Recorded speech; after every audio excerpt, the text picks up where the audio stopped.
بسم اللہ الرحمن الرحیم۔ السلام علیکم۔ امید ہے کہ تمام دوست خیر و عافیت سے ہوں گے۔ نئے حضرات مہربانی فرما کر چینل کو سبسکرائب کر دیں۔ دعوی خوشی۔ یزید بن مالک اموی خلیفہ گزرے ہیں۔ یہ نئے خلیفہ تھے، عمر بن عبدالعزیز کے بعد آئے تھے۔ ایک دن وہ کہنے لگے کہ کون کہتا ہے کہ بادشاہوں کو خوشیاں نصیب نہیں ہوتیں؟ میں آج کا دن خوشی کے ساتھ گزار کر دکھاؤں گا۔ اب میں دیکھتا ہوں کہ کون مجھے روکتا ہے۔ کہا آج کل بغاوت ہو رہی ہے، یہ ہو رہا ہے، وہ ہو رہا ہے، تو مصیبت بنے گی۔ کہنے لگا آج مجھے کوئی ملکی خبر نہ سنائی جائے، چاہے بڑی سے بڑی بغاوت ہو جائے، میں کوئی خبر نہیں سننا چاہتا ہوں۔ آج کا دن خوشی کے ساتھ گزارنا چاہتا ہوں۔ اس کی بڑی خوبصورت لونڈی تھی، اس کے حسن و جمال کو کوئی مثل نہ تھا۔ اس کا نام حبابہ تھا، بیوی سے زیادہ اسے پیار کرتا تھا۔ اس کو لے کر محل میں داخل ہو گیا۔ پھل آ گئے، چیزیں آ گئیں، مشروبات آ گئے۔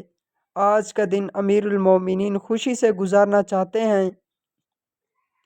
آدھے سے بھی کم دن گزرا تھا کہ حبابہ کو گود میں لیے ہوئے ہیں، اس کے ساتھ ہنسی مذاق کر رہا ہے اور اسے انگور کھلا رہا ہے، اپنے ہاتھوں سے توڑ توڑ کر اسے کھلا رہا ہے۔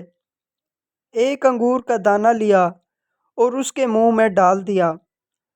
وہ کسی بات پر ہنس پڑی تو وہ انگور کا دانہ سیدھا اس کی سانس کی نالی میں جا کر اٹکا اور ایک جھٹکے کے ساتھ اس کی جان نکل گئی۔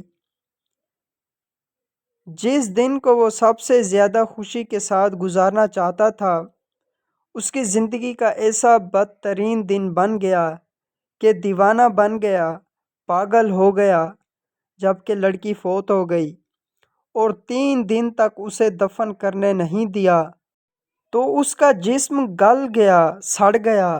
زبردستی بنو امیہ کے سرداروں نے اس کی میت کو چھینا اور دفن کیا اور 2 ہفتے کے بعد یہ دیوانگی میں مر گیا۔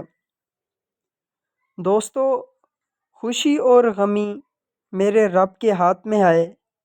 کوئی یہ دعویٰ نہیں کر سکتا کہ وہ ایک دن اپنی مرضی سے گزار سکتا ہے۔ ہر چیز اللہ پاک کے ہاتھ میں ہے، وہ جیسا چاہتا ہے ویسا ہی ہوتا ہے۔ ان اللہ علی کل شیء قدیر، بے شک اللہ ہر چیز پر قادر ہے۔ اس طرح کی مزید ویڈیوز دیکھنے کے لیے چینل کو سبسکرائب کر دیں۔ اپنا بہت خیال رکھیے گا، دعاؤں میں یاد رکھیے گا۔ والسلام۔